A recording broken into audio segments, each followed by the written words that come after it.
What's up, YouTube? It's your girl, Nick, coming to you with Season 2, Episode 4 of P-Valley. This episode is called Demethrius. When I saw the title, I thought it was called Demethrius because it has Thrius at the end. But it's called Demethrius. The episode begins with the Pynk wide open. Money being thrown everywhere. We see Jukebox, the lady from season 1, who was in the club when Lil Murda's song played, and it was supposed to be Mercedes' last dance, and she was there celebrating her divorce and spending her divorce check in there or whatever. She's back in this episode. And they dancing and all that. And she gets a private dance from, I can't never remember that girl name when they say something about her, but the girl that's been sneezing every episode. She gets a private dance from that girl. The girl takes her mask off and takes Jukebox mask off and sneeze hard as shit in Jukebox face. Jukebox jumps up, goes and says she a fucking health inspector and she worked for the health department. And Uncle Clifford, they are violating several codes, and she tells everybody they need to get the hell out of there. And she gives Uncle Clifford a citation and says she got 24 hours to put up all this fucking plastic and all this shit to get up the code. And if she don't get up the code, I think she said the fine was 10 racks. And she lowered it. She took $1,000 off of it or something like that because Uncle Clifford snatched her mask off because she didn't put another mask on. Uncle Clifford snatched her mask off and realized who she was and somebody else. Uncle Clifford homegirl was like, I remember when you was in the jailhouse last year for being in here. You spent your whole divorce check up in here and all that kind of stuff. And you slept with your husband, mama. That's why y'all ended up getting divorced. So after that was said, she lowered it by $1,000, I want to say. So they got to figure out a way to get the place fixed up within 24 hours before she comes back and do another inspection and gives them another fine or close them down, so to speak. So we see Haley is in the club by herself. She's nervous. She wakes up, and as she walks down the hall, when she hears the doorbell ring, she hears somebody knocking at the door of the club. When she walks off, we see Montavious in his hat in that fucking hallway. So his ghost is definitely haunting the Pynk. When she go to the door, it's Corbin. Corbin in her face about, it was on the news about the club and stuff like that. What happened? And she asked Corbin, where's your attorney at to help you negotiate? And she let Corbin know that she's still not selling or whatever. And she shut the door in his face and slams it. We see Andre pull up to his house. He goes home after being in Chuckalisa for like almost 2 weeks or so. But the wife thought he was going to be there for 2 more weeks, apparently. He goes home. He goes in the door. He yells out her name. Her name is Brittany, if I'm not mistaken. He hears some strange noises. Go up to the bedroom. She on her knees sucking off this guy. And the guy butt naked standing up in front of her. She cheating on Andre in his own home. All this time we've been feeling sorry for her and like that's fucked up. Andre leading her on and all that type shit. And she's actually cheating on Andre. Because, yeah, Andre tried to cheat on her, but it wasn't successful. But she's definitely cheating on him. Andre, Andre chokes the guy out. Tells him to get the hell out their house. The guy asks for his clothes. Matter of fact, Andre choked him so much, his wife had to keep yelling for him to let the guy go. And the guy skedaddles. He runs off or whatever.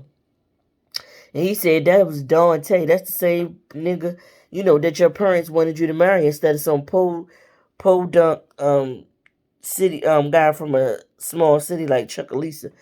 So apparently her parents are well to do. of course, because the father's a lawyer. And they bought the house that they stay in and everything. They paid for that and everything. And they really wanted her to be with this other guy, and she chose Andre instead. And he yells at her for cheating on him and all that kind of stuff, and cheating on him in his own house. And he packs his shit, and I guess he leaves, because next thing we know, Andre back in Chuckalisa. But we also see Keyshawn in the front of a beauty supply store that has a whole bunch of posters of her and the window, and the posters are the promotions for her lashes. Somebody's recording her, and we flash the camera around, and we see it's Gidget that came and met them out on a tour, and they supposed to go to a club called Volcano in Birmingham. But they get in the car after Gidget finished filming the video. She get in the car with them as she get in the hearse with them. This whole time, Teak is sitting on the front of the hearse on the hood, and he just staring off into space. Teak is upset because in the meantime, we've seen on the news, and we keep hearing on the news and on the radio station, another innocent black man with no weapon has been killed by the police. Teak is feeling some way about that. He's staring off into space. He not responding to Keyshawn, Rome, or anybody. Actually, he jumps up in Rome's face because Rome is of the belief that what that nigga did to bring it on himself. So Rome out of touch. And Murder say something to get Teak to get in the car because they wanted Teak to drive. But Keyshawn took the wheel. I mean, not Keyshawn. Giddy took the wheel and she drives, and they driving to Birmingham. But they get on the highway. The bridge is crowded. They can't make it. They not gonna. And as they in the car, they hear the news that they imposing a curfew, so they won't be able to do their club appearance that night. So they go get a hotel suite. Rome get a hotel suite, and they all stay at the hotel or whatever.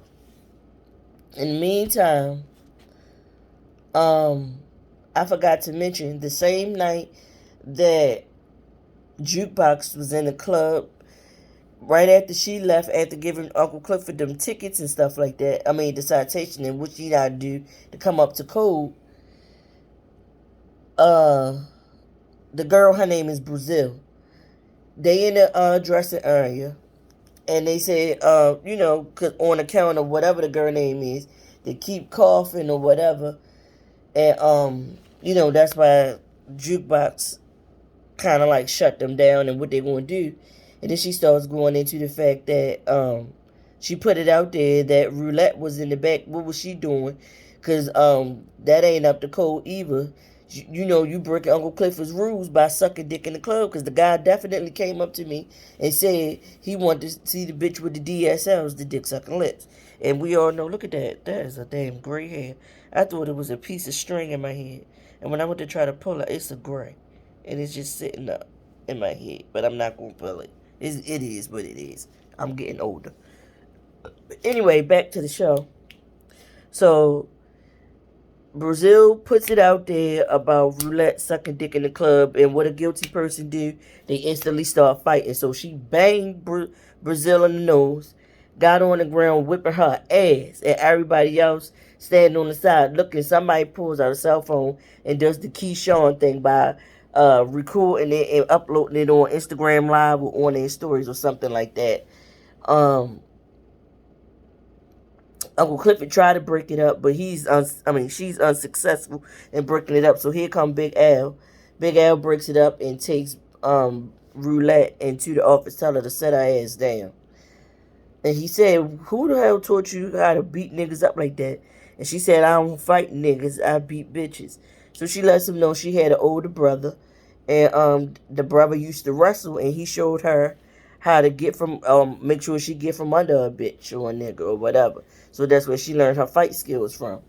And she trying to get up. He offer her a drink, she don't take it, and he lets her know basically like what she said was the truth, because that's what it looked like you was doing when I seen you get up out that car the other night. She said, "Yeah, just like I saw you with Eminem."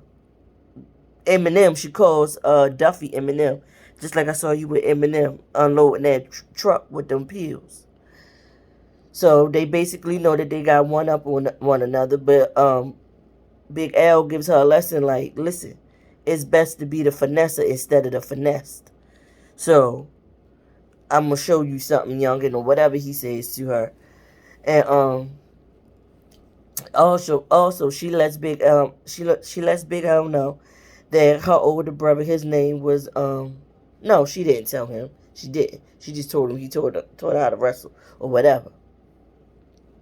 So the next day, Big L Duffy pull up with a truck, and when he opens the back up, is 4 or 5 African dudes with the supplies and stuff, so they can do all the things they need to do to the club that Jukebox said they had to do, or the health inspector said that they had to do to get up the code or whatever.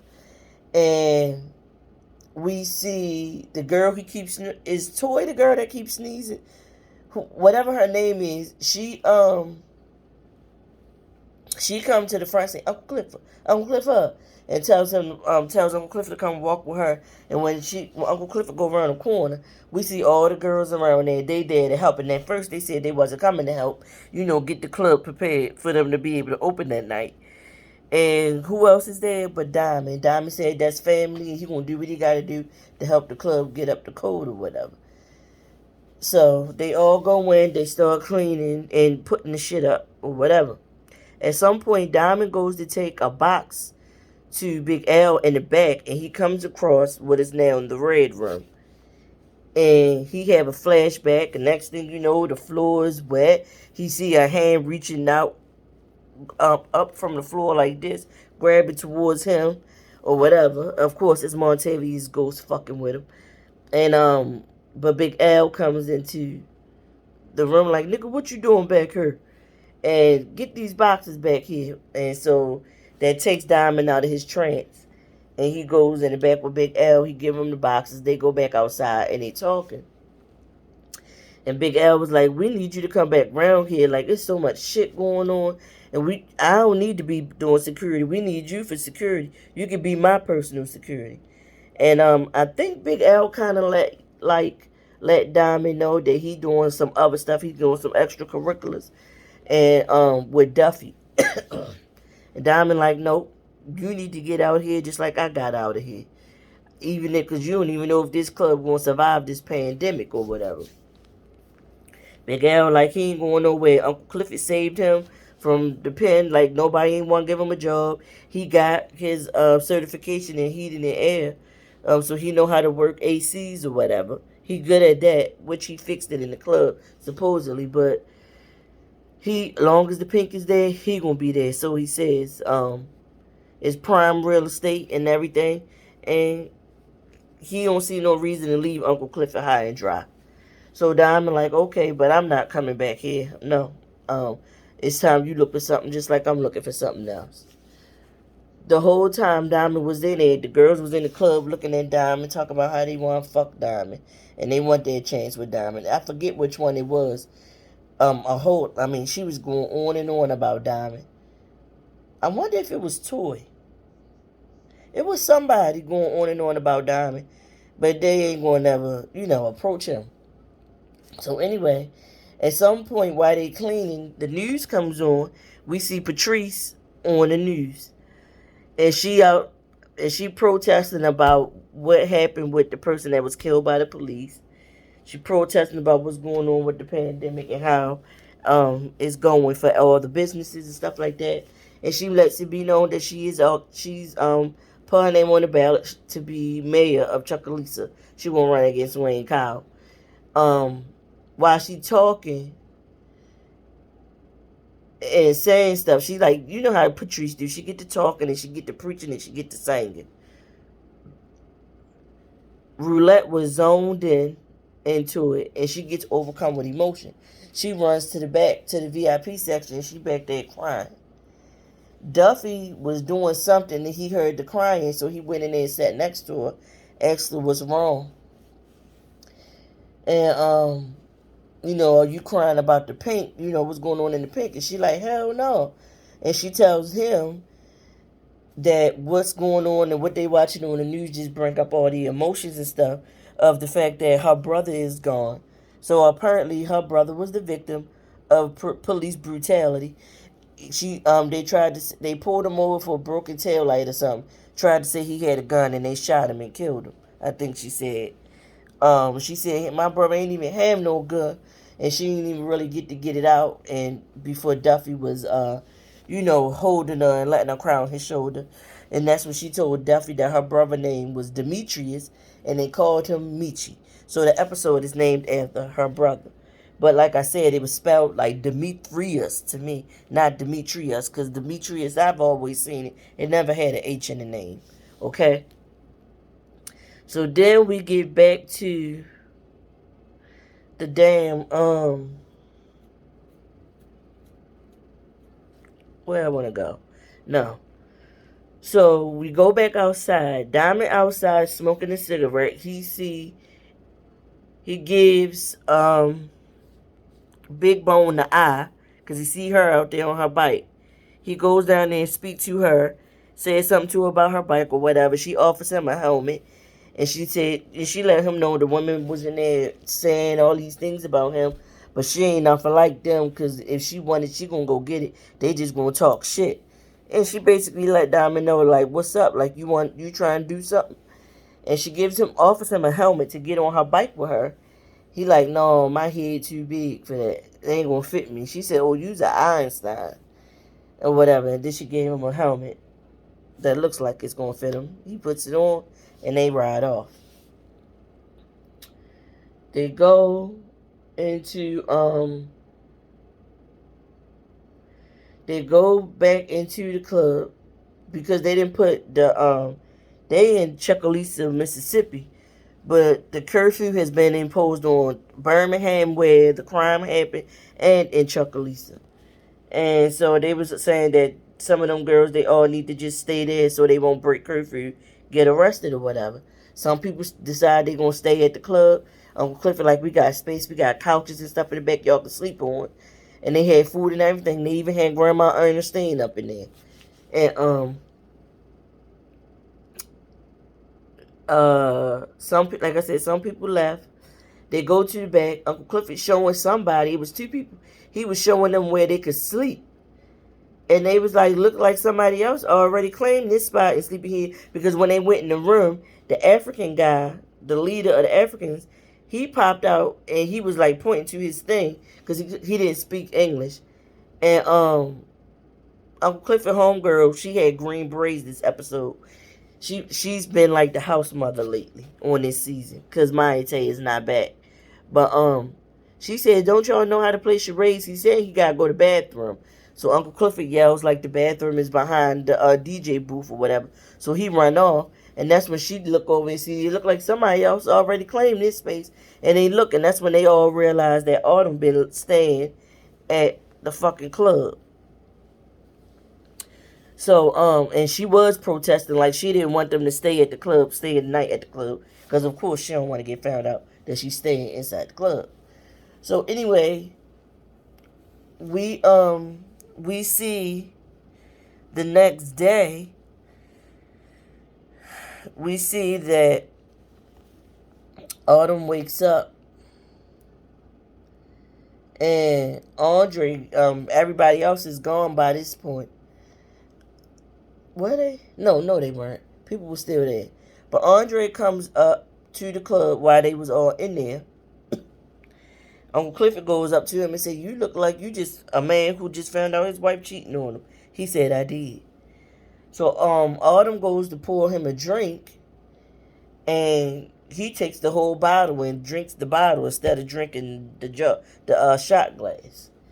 So next thing we know, we see a scene of them two sitting outside talking, and he let Autumn know that he gonna run for mayor of Chucalissa.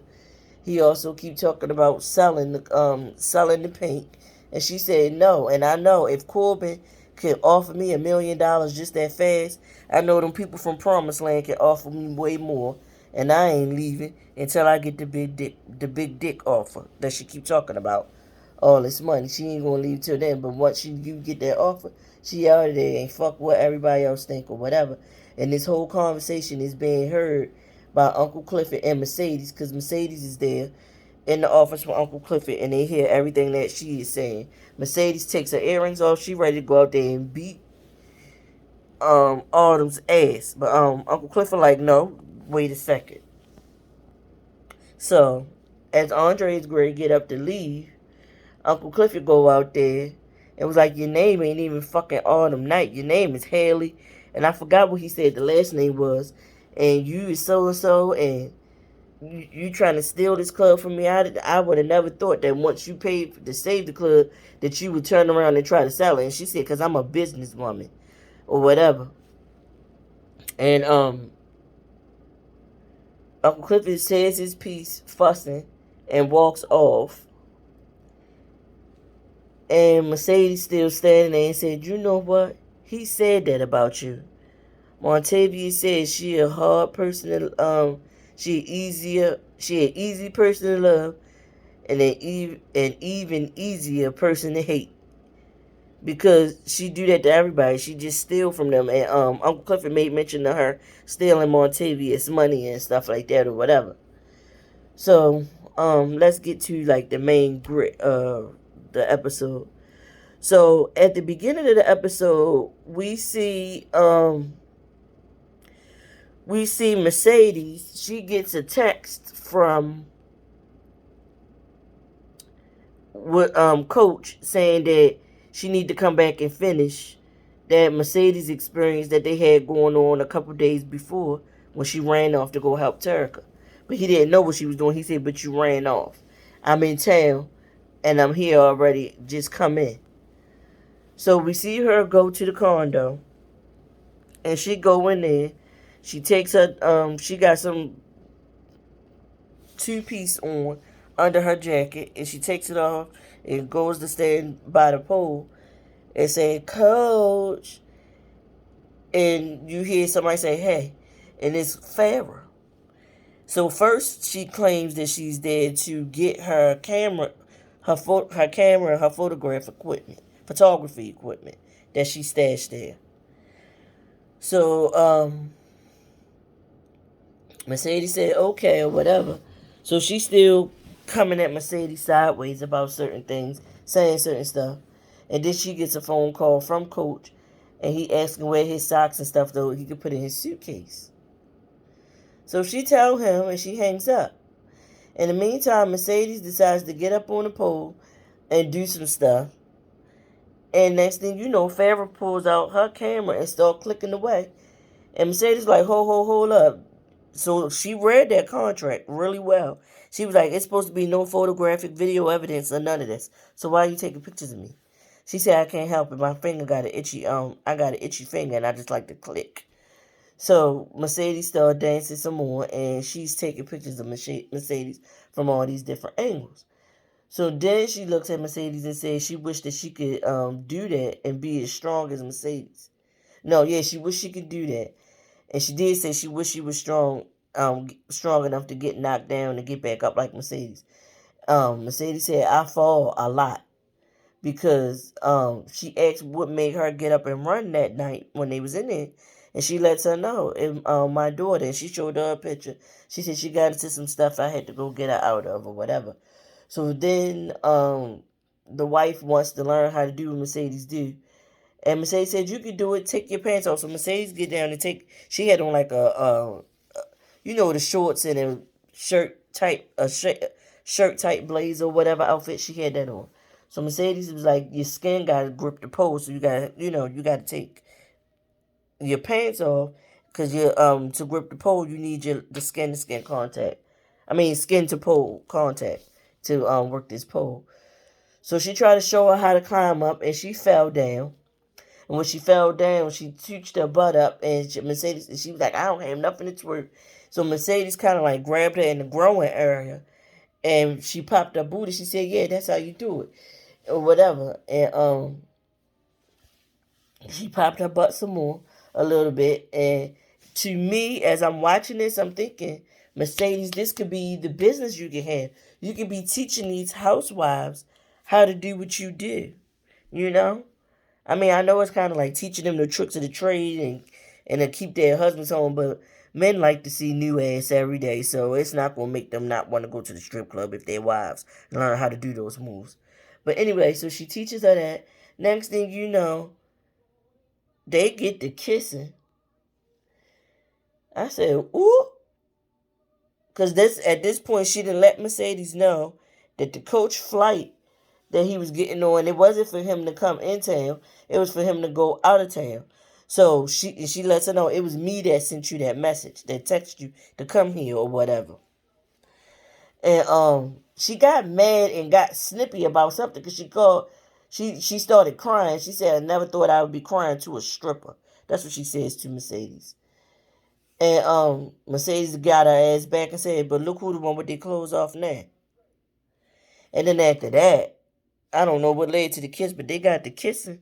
And she put Mercedes on that chair and she went down on Mercedes. And we see Mercedes, getting her ecstasy or whatever.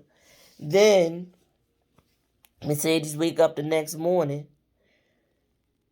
She sees her phone, picks her phone up. She got all these messages from Uncle Clifford about what happened with Jukebox coming to the club, them having to get the club together and all that. So that's when she got up and rushed back to Chuckalisa to go help Uncle Clifford. And that's how she heard Haley. That's how her and Uncle Clifford was inside the office hearing Haley saying what she was saying to Andre. Now let's go back to Lower Murder. Now, for the last 2 weeks, there was a picture floating around of Lord Murder standing over Teak with his hand on his chin like this, had him looking up at him. And it was like, this is leaked from the next episode, which should have been episode number 3. And they were saying that Teak and Lord Murder got a gay relationship, a homosexual relationship. And I kept saying, no. And people kept saying no, because look how Lord Murder was looking at him when he hugged him when he first got out of jail. I was under the impression that Lord Murder was looking like that because maybe some shit went down when Lord Murder was in jail or whatever. Or Teak was in jail for Lord Murder and he took the charge for Lord Murder. So Lord Murder didn't have to stay in there the whole time or something. That's what I was thinking. Oh, my head, my scalp is super dry. That's what I was thinking. But anyway, they in this suite that Rome got them. Rome bipping dope. Rome making, I forgot what he called it, but it's basically a weed with crack or dope in it. Cocaine sprinkled in it. Heroin or whatever it is that Rome is sniffing. Gidget and Keyshawn sitting over there and they just looking. Lil Murder like, no, I'm good. We see Teak sitting in the chair looking at the news. At some point, for whatever reason, Rome decides to cut the TV off. Teak gets up and comes over and like, why the fuck you turn my TV off? And so Rome is like, what kind of jailhouse rules are these? Why do that? What's wrong with me turning the TV off? I can't turn off your TV. This my motherfucking suite. I can do what I want to do because he paid for the suite that they was all in. Teak goes off. He jumps in Rome's face. He gonna try to fight Rome and all this shit. Meanwhile, at some point when they were in the car driving, when they was in the hearse, the radio was on, and they hear this song, and they said, ain't that DJ Never Scared? And it definitely was DJ Never Scared with a song playing on the radio. Gidget decides to call DJ Never Scared. Pass the phone to Lord Murder. He like, yeah, but nigga, we hear you on the radio. And DJ Never Scared was like, I told you, it's up. And Murder like, I love your glow up, little homie, or whatever. And he said, yeah, you supposed to be on this track with me. What happened? You supposed to be sending me your bars or whatever. So, before Rome turns the TV off, Lil Murder goes and talk to T, keep asking T, he okay, and all that kind of stuff. And he goes and say, I'm going to go, no, T tells him, nigga, don't you got homework? Meaning, don't you got to go and do this verse to send to DJ Never Scared. So Lil Murder gone to go do that. And like I said, Teak goes over to Rome, jumps in his face, about to fight him. Teak is way bigger than Rome. He going to demolish Rome. Gidget is like, what's wrong? And like, asking Teak to chill out, basically. He told her mind her fucking business, because white people always doing something to black people.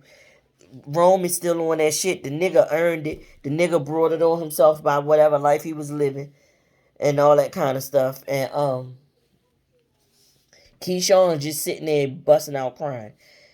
Number one, because Teak jumped in Gidget's face like he was going to hit her before Wody get him to back up or whatever, get him to leave the room, the suite. And that's when Gidget was like, I ain't scared. I ain't never scared of no motherfucker or whatever.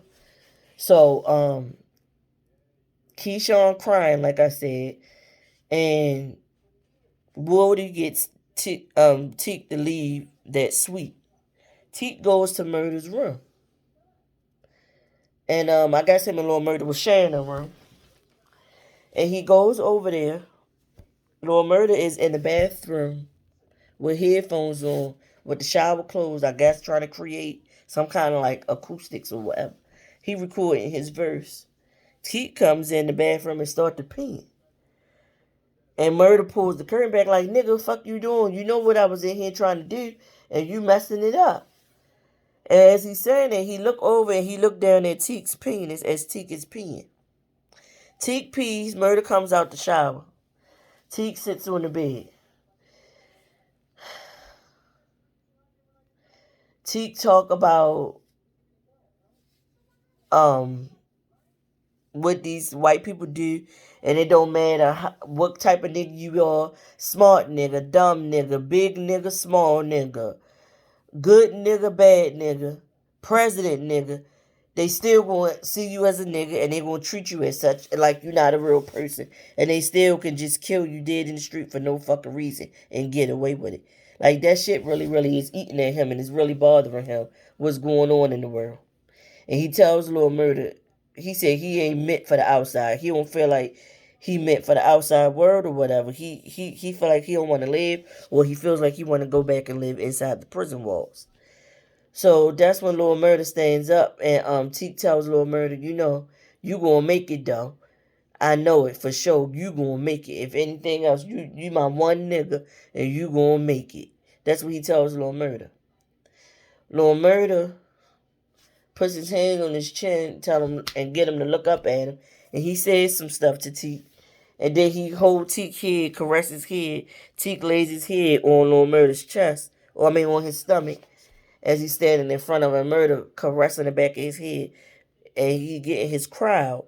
And me looking at it, I'm thinking like, oh shit, this is like two guys, two hard thugs, being being vulnerable and emotional with one another. They got a real strong, real deep friendship, right? But next thing I know, Lil Murder lifts Teak head up and kiss Teak on the forehead, kiss him on this side of the cheek, kiss him on this one, then kiss him in the fucking mouth. I'm like, what the fuck?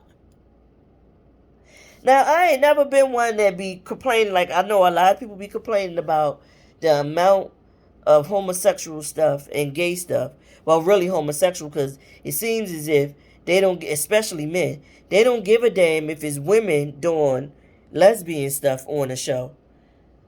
But when it's two men doing it, they have an issue.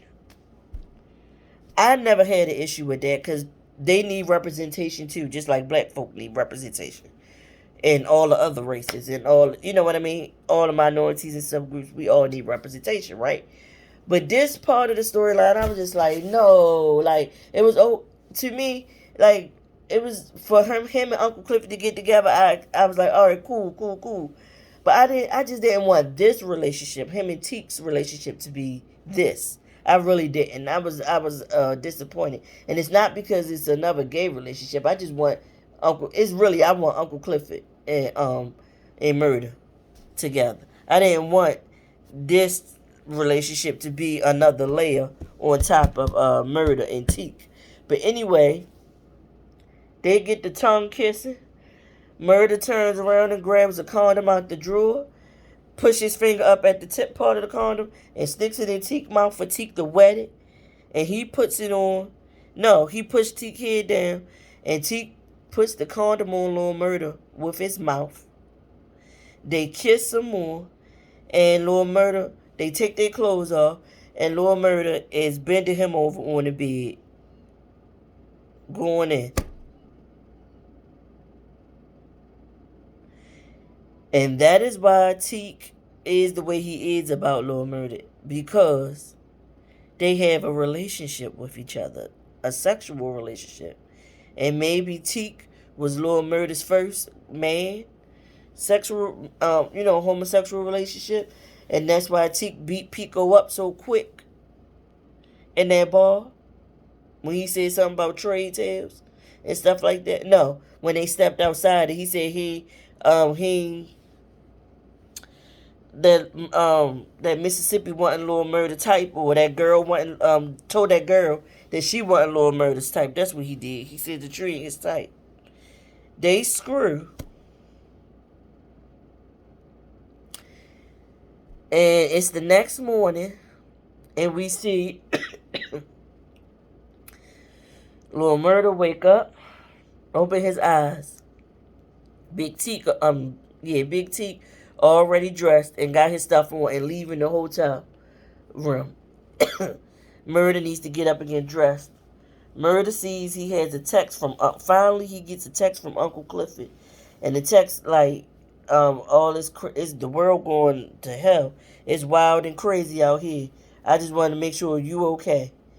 And before Teak leaves though, when Murder opens his eyes and wake up the next day, Teak is sitting in the window and with a postcard in his hand, and he said, "Nigga, who the fuck is Clifford? You ain't never sent me no motherfucking postcards." I said, "Oh shit." So Teak jealous.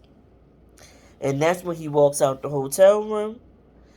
That's when we see them on the road. We see the highway. All of them back in the car on the road. Before they get on the road, we do see Keyshawn to walk Gidget out.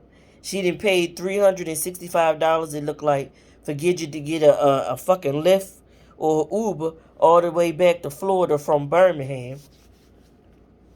Told her thanks for coming to hang out with her and all that shit like that. And that's when Rome came out and told Keyshawn, "I know that nigga had you scared. I'm gonna have to get Wody to get rid of his ass to fire that nigga."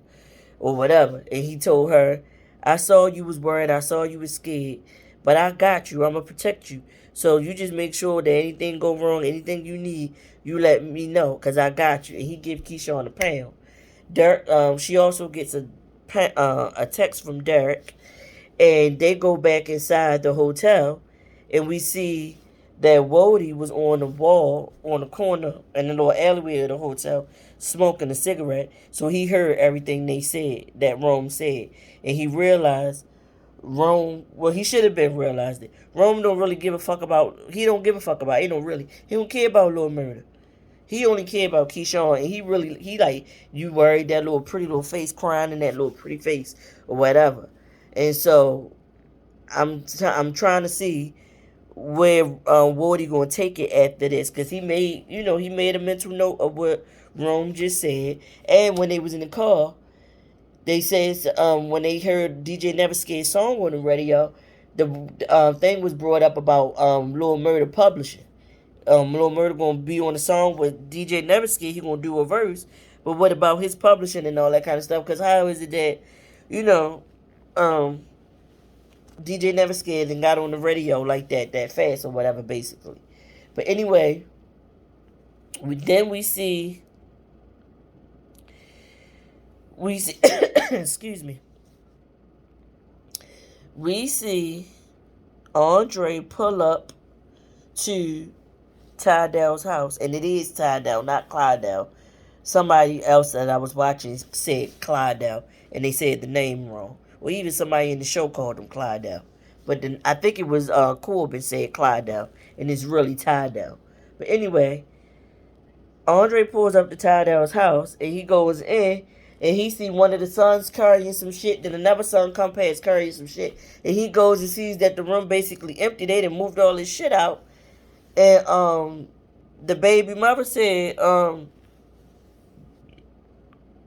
slapped some papers into Andre's chest and said, "What the fuck did you say to Tydell that make him turn on his own kin and leave everything to your ass?"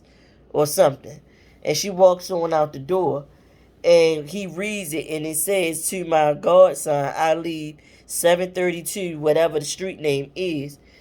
And that's when he calls, after he sees that, he calls Corbin and tells Corbin that's going to be his campaign headquarters. And so he's definitely going to run for mayor of Chucalissa. And that's probably why, because I don't even know if Tydell knows that he already had land there. He still got his residency there and was able to cast his vote for Tydell to be the mayor anyway. So then again, we see the highway. We see them in the car on the highway. And the episode goes off, and all these names flash on the screen for a few minutes or whatever, in remembrance of. And I'm not sure if these are. It's saying remembrance of people we lost. So I'm not sure if these are all the people that died to police brutality, or if they people that passed away from COVID that might have been related to somebody that's in production or on the show or whatever. But that's how the episode goes off. I hope you guys enjoyed this review. It's like 1 something in the morning, and I'm giving y'all this while it's fresh on the brain. I hope y'all enjoy this. I got a like, I think, from my review from last week, and I hope I get some more. I hope you guys enjoy this. Like I said, don't forget to click the like button as soon as you click this review, and don't forget to click the subscribe button if you haven't already. And with that being said, I'm about to go to bed. So peace out, y'all. Be good.